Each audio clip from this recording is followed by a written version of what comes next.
Hello student, Hindi व्याकरण में आप सभी का स्वागत है। तो आज हम लोग हिंदी में देखने वाले हैं संज्ञा।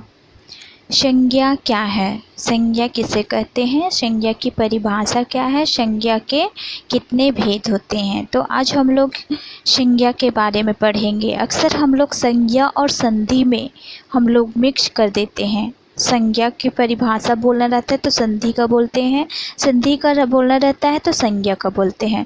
तो आज हम लोग ऐसी संज्ञा की परिभाषा पढ़ेंगे जिसको हम लोग लाइफ टाइम तक याद रखेंगे, कभी नहीं भूलेंगे। तो आइए हम लोग संज्ञा की परिभाषा देखते हैं। संज्ञा की परिभाषा: किसी प्राणी, वस्तु, स्थान या भाव के नाम का बोध कराने वाले शब्दों को संज्ञा कहते हैं। किसी प्राणी, वस्तु, स्थान या भाव के नाम का बोध कराने वाले शब्दों को संज्ञा कहते हैं। तो यहाँ प्राणी, प्राणी मतलब मनुष्य या फिर जानवर है ना, पशु पक्षी, ये सब क्या है, प्राणी के अंतर्गत आता है।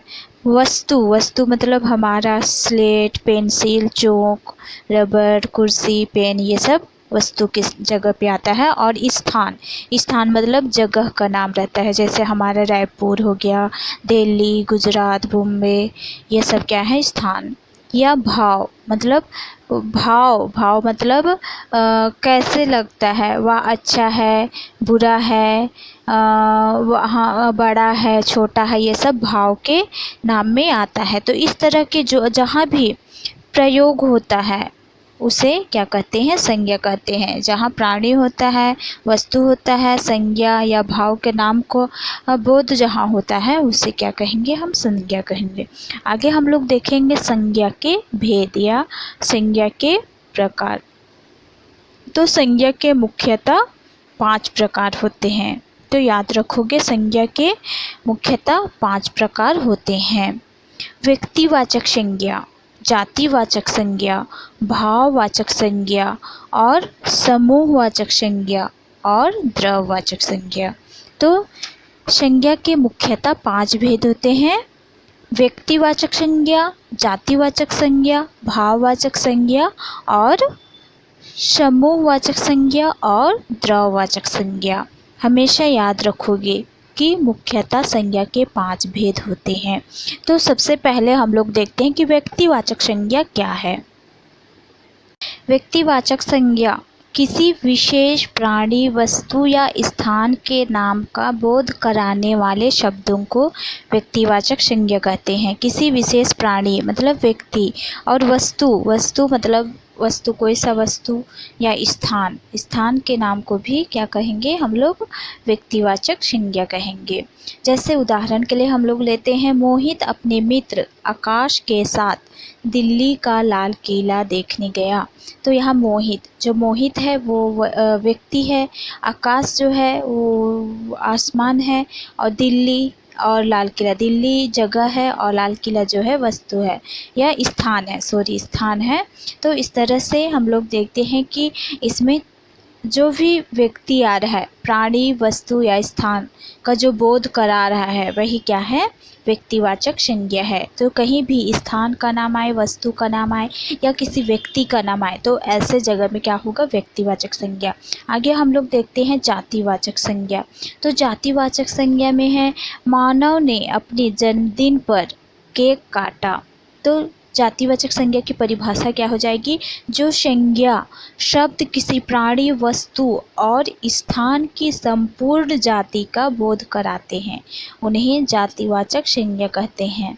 जो संज्ञा शब्द किसी प्राणी, वस्तु और स्थान की संपूर्ण जाति का बोध कराते हैं उन्हें जातिवाचक संज्ञा कहते हैं।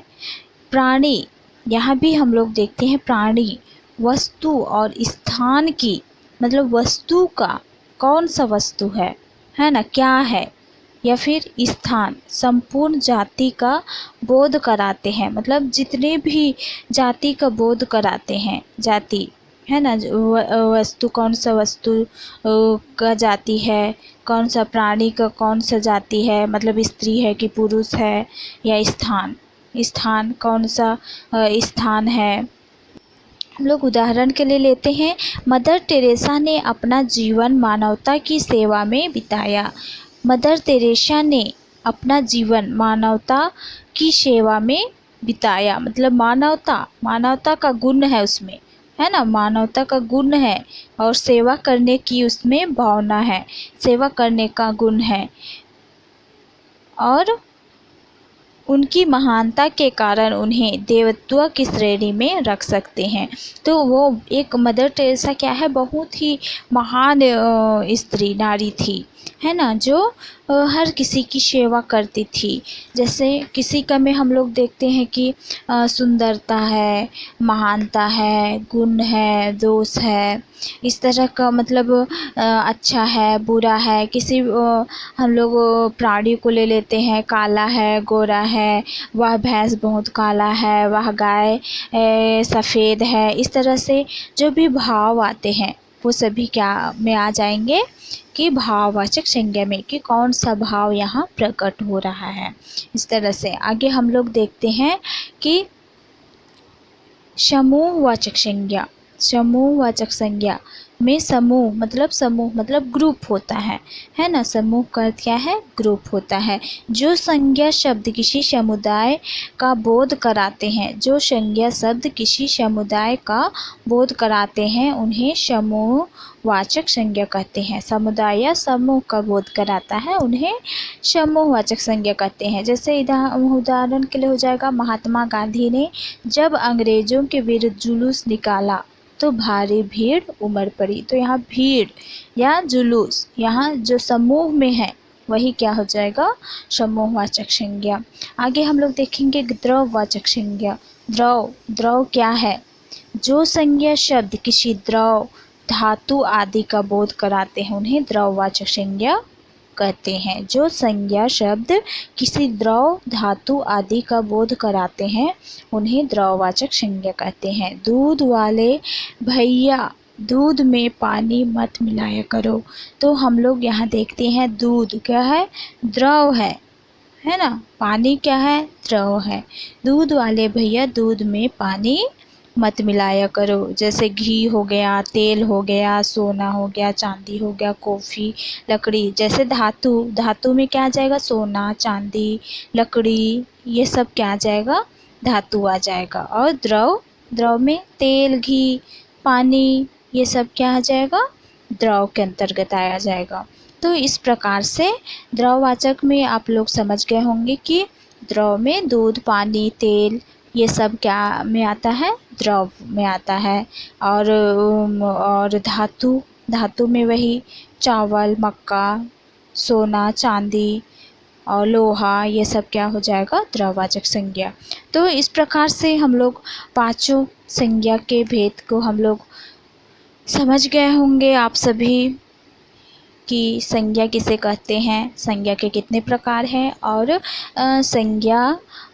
संज्ञा के भेद में व्यक्तिवाचक संज्ञा किसे कहते हैं, जातिवाचक संज्ञा किसे कहते हैं, भाववाचक संज्ञा किसे कहते हैं, समूहवाचक और द्रववाचक।